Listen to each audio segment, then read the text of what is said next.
En el laboratorio de hoy estaremos discutiendo los experimentos 5 y 6. El número 5 tiene que ver con amplificadores con una sola fuente, mientras el experimento número 6 pues tiene que ver con comparadores. Más adelante estaremos abundando sobre lo que se va a discutir en ambos experimentos. En el experimento de hoy estaremos cubriendo los experimentos número 5 y número 6. En el número 5, pues vamos a estar cubriendo lo que son los amplificadores de una sola fuente de energía. Y en el experimento 6, pues los comparadores. Comenzando entonces con el experimento 5, que es de amplificadores de una sola fuente.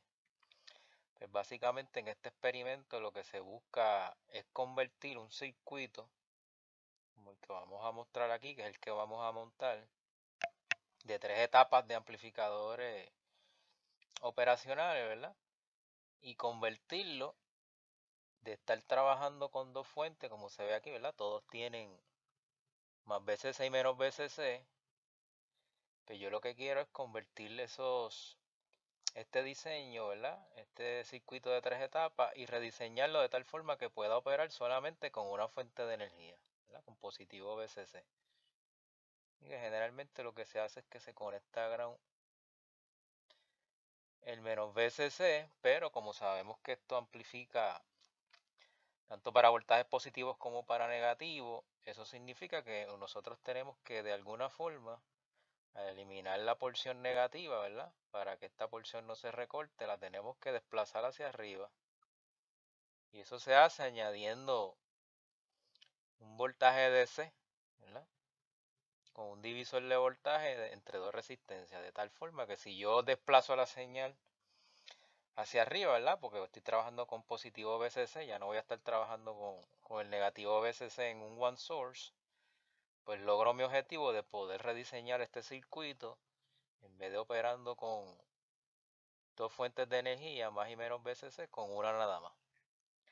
Así que ese es el motivo de este experimento. Básicamente escoger ese circuito y rediseñarlo para que trabaje con una sola fuente de energía. Entonces para eso, en el experimento se nos pide que usemos estos dos parámetros de diseño, que la frecuencia mínima de operación sea 600 Hz, y eso básicamente se utiliza para el diseño de los capacitores de acople que vamos a ver más adelante entre etapa y etapa, ¿verdad? Y que la impedancia de entrada que va a estar dada por ese circuito divisor de voltaje, que es el que va a hacer el desplazamiento, sea mayor o igual que 15 kiloohms. Esos son los dos parámetros de diseño con los cuales vamos a diseñar o rediseñar este circuito de 3 etapas, a uno de 3 etapas, pero con el desplazamiento necesario para que amplifique la señal que le quiero poner a la entrada, ¿verdad? El EM741, que es el operacional que más utilizamos, pues se puede utilizar para estos propósitos, pero para este experimento vamos a usar el LM301, y esa, a diferencia del 741, no está compensado internamente, y eso lo que significa es que para que opere correctamente se le tiene que colocar entre el pin 1 y 5 un capacitor de 200 picofaradios. Si usted no se lo pone, pues sale ruido. Si usted se lo pone, pues va a ver la señal más limpia. Así que en este experimento se utilizará el LM301 en lugar del 741. Para hacer la implementación de una fuente o de dos fuentes a una fuente, ¿verdad? Como se ve aquí, se usa esta plantilla que nos deja llevar, ¿verdad? En la parte superior tenemos el amplificador con dos fuentes, VCC y menos VCC. Aquí pues básicamente es el mismo circuito que tenemos que rediseñar, lo único que este tiene 4 etapas en vez de 3. Tiene aquí la primera etapa, que es la misma de nosotros, un buffer, la segunda etapa, que es un inverting, luego viene otro inverting y finalmente un non-inverting. A diferencia de nosotros, este tiene 2 etapas inverting ahí en el medio, pues entonces sería eliminar una de esas inverting, entonces pegarle esta acá. Eso sería la única diferencia entre este diseño que aparece en esta plantilla, ¿verdad? Versus lo que nosotros tenemos, que es de 3 etapas nada más. Entonces aquí se muestra, ¿verdad? ¿Qué es lo que se hace? Se le provee este divisor de voltaje, que es el que va a proveer el desplazamiento de la señal, porque ahora voy a tener el menos VCC a ground.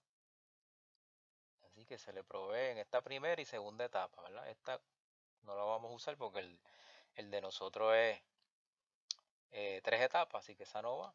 Así que con proveérselo en las primeras dos, el divisor de voltaje, ya yo logro ese desplazamiento y no tengo que hacerlo en la última etapa. Y entonces el dato de la frecuencia es para estos capacitores aquí, ¿verdad?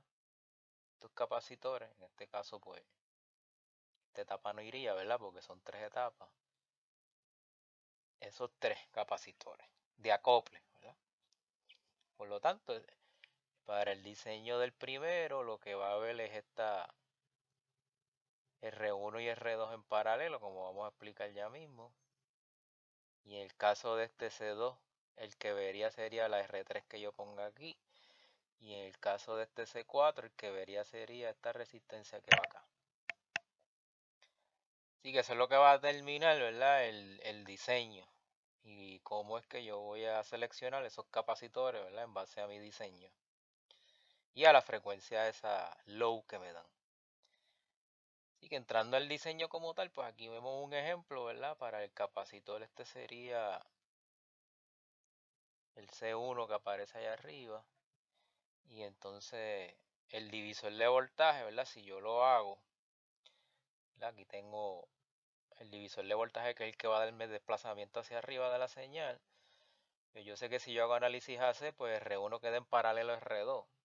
Así que esa sería la impedancia de entrada que vería ese capacitor C1. Como el diseño me dice que tiene que ser mayor o igual a 15 kilos, pues mire, yo sí, ya yo sé de DC que dos resistencias iguales que están en paralelo me da la mitad. Así que para que me dé 15 kilos o más, pues uso 2 de 30. Así que 2 de 30 en paralelo me da 15, ¿verdad? Si en la práctica usted no consigue 30, porque la que hay es 33, pues usa 33. Entonces 33 entre 2, pues le da 16.5, ¿verdad? Así que aquí en vez de, como este es mi diseño, yo puedo usar 15 como puedo usar 16.5, ¿verdad? Dependiendo de la R1 y R2 que yo ponga ahí para el paralelo.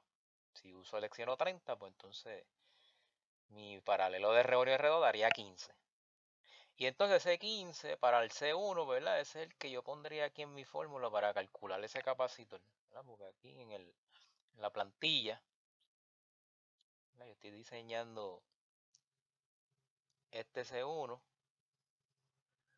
y que ahí cuando yo sustituyo en esa fórmula que me da en el manual para calcular los capacitores de acople, 10 entre 2pi por 600, que es la frecuencia mínima por los 15 kilos, porque eso es lo que ve el C1, ¿verdad? El paralelo de estos dos. Me da 0.18 micro, ¿verdad? Si no hay 0.18 micro, porque en la práctica realmente la que hay es de 0.22. Pues como es mayor o igual, pues puedo seleccionar el próximo mayor de 0.18, 0.22 micro, y ese es el que iría ahí en ese C1. Para el C2, pues yo tendría que buscar cuánto es la RT, o sea, la resistencia que está ahí de entrada al inverting. Ya eso es en el diseño. Y esa es la que pondría yo aquí en la fórmula, ¿verdad? Para el C2, pues sería esa resistencia de entrada al inverting. Y para el C4 aquí, pues sería esta resistencia que está aquí en este non-inverting. Así que eso va a depender del circuito que ya vimos, ¿verdad? Anteriormente. Así que eso es como yo diseñaría, ¿verdad? Mi amplificador de una sola fuente, ¿verdad? Convertirlo de dos fuentes a una sola fuente. Así que esos son los parámetros de diseño de mi amplificador de 3 etapas, ¿verdad? Aquí hay un ejemplo de cómo luciría, ¿verdad? Una simulación en OrCAD, que eso lo tenemos que hacer. Cómo luciría ese diseño final, ¿verdad? De las 3 etapas con una sola fuente, ¿verdad? Y ya una vez uno lo tenga así, entonces que va a contestar las preguntas y hacer las mediciones, ¿verdad? Que básicamente lo que le pide es que mide el voltaje a la salida de cada una de las etapas de OPAN. Y aquí también se puede observar, ¿verdad? Como se usó el LM301, el capacitor de 200 picofaradios, para lograr estabilidad, ¿verdad? Si no le pone eso, pues no se va a ver bien esas señales, se va a ver con ruido. Así que en esencia eso es el experimento número 5, que tiene que ver con amplificadores de una sola fuente, ¿verdad? En el caso del experimento número 6, que tiene que ver con comparadores, pues los comparadores son circuitos que comparan voltaje en sus entradas. Aquí yo le puedo poner una señal, lo que vamos a ver en nuestro experimento, que le vamos a poner una señal sinusoidal a esa entrada, y en la otra entrada le puedo poner 0 voltios poniendo la ground, o que compare con un voltaje de referencia a través de una fuente de voltaje o a través de un diodo Zener, etcétera. O sea que nosotros vamos a ver diferentes tipos de comparadores. Y lo que hace este tipo de circuito es que compara esos voltajes, y dependiendo de esos voltajes, a la salida deja escapar, ¿verdad?, una señal que puede ir a más VCC o a menos VCC. Porque los comparadores no trabajan con retroalimentación negativa. Y como no trabajan con retroalimentación negativa, pues a la salida lo que uno siempre va a obtener es o VCC o menos VCC. O sea que trabajan con saturación. Por lo tanto, lo que usted va a estar viendo es en las señales del osciloscopio ondas cuadradas, o saturadas positivamente o saturadas negativamente. Así que para todos los circuitos, para todos, este experimento básicamente es mirando y graficando las señales de salida que van a salir, ¿verdad? Cuadradas saturadas positivamente o cuadradas negativamente, dependiendo del tipo de comparador, ¿verdad? Ahí es donde entra las diferencias de los diferentes tipos de comparadores. Con el LM741 se pueden implementar comparadores, pero no es lo mejor, porque este LM741 generalmente se come como 2 voltios del VCC y menos VCC en la salida, por la circuitería interna que tiene. Por lo tanto, si uno lo usa para aplicaciones de circuitos digitales, donde el 1 representa 5 voltios y el 0 pues 0 voltios, pues si tú quieres llevarlo a 5 voltios, o sea, poniéndole en el VCC 5 voltios, pues ahí vas a tener problemas, porque no va a haber 5 voltios, va a haber 3, porque se va a comer de los 5 2. Por lo tanto, para ese tipo de aplicaciones, el LM339 se usa para comparación. Y nosotros pues lo vamos a estar utilizando además del 741. Así que vamos a estar utilizando tanto el 741 como el LM339, que se usa para esas aplicaciones de comparación. Y entonces pues nosotros vamos a estar viendo en este experimento, ¿verdad?, los diferentes tipos de comparadores. Vamos a ver comparador inversor, no inversor, con voltaje de referencia, que la referencia la puede dar una fuente de voltaje, o la puede dar un diodo Zener, o la puede dar un divisor de voltaje, etcétera. O sea que hay muchas fuentes, muchas formas de cómo hacer esa referencia. Con limitación, que se va a tener unos diodos Zener conectados en un feedback, de histéresis y de ventana. Así que vamos a ver todos esos casos, y en todos esos casos usted lo único que va a hacer es graficar la señal de salida. O sea que aquí en el experimento no hay mucho cómputo, sino observación de cómo se ven las señales de salida. O sea que vamos a estar graficando esas señales de salida. Y aquí pues tienen varios ejemplos, ¿verdad?, de los circuitos que van a montar. Este es el más sencillo de todo, el inverting, el inversor. Lo sé porque la señal de entrada está conectada al terminal inverting. Así que ahí yo esperaría, como se puede observar aquí, este circuito no tiene feedback entre entrada y salida. Así que como no tiene feedback, la salida va a ser una onda cuadrada que va a estar oscilando entre más 12 y menos 12, ¿verdad?, dependiendo de la conexión. Y aquí lo que está comparando, ¿verdad?, sería el voltaje que le llega aquí de 0.5 voltios, en este caso, con el otro terminal, que es 0 voltios. O sea que el caso más sencillo es que compare con 0. Así que este es el inversor. Otro que vamos a ver es inversor con referencia, ¿verdad? Sigue siendo inversor porque aquí sigue entrando por el negativo. Va a comparar 5 voltios con el voltaje del Zener que llegue aquí. O sea, compara lo que hay en este nodo con lo que hay en este nodo. Y ahí pues entonces se va a ver también a la salida una señal cuadrada, ¿verdad?, que va a estar variando entre menos VCC y más VCC. Entonces, otros tipos de comparadores que vamos a estar viendo también sería el de histéresis. Y ya el de histéresis es uno que se utiliza para aplicaciones donde hay mucho ruido electrónico. Y lo mismo, este pues va a comparar entre dos, dos, dos niveles que le van a llamar VUTP y VLTP, ¿verdad? Y que aquí la señal de entrada en el histéresis va a estar comparando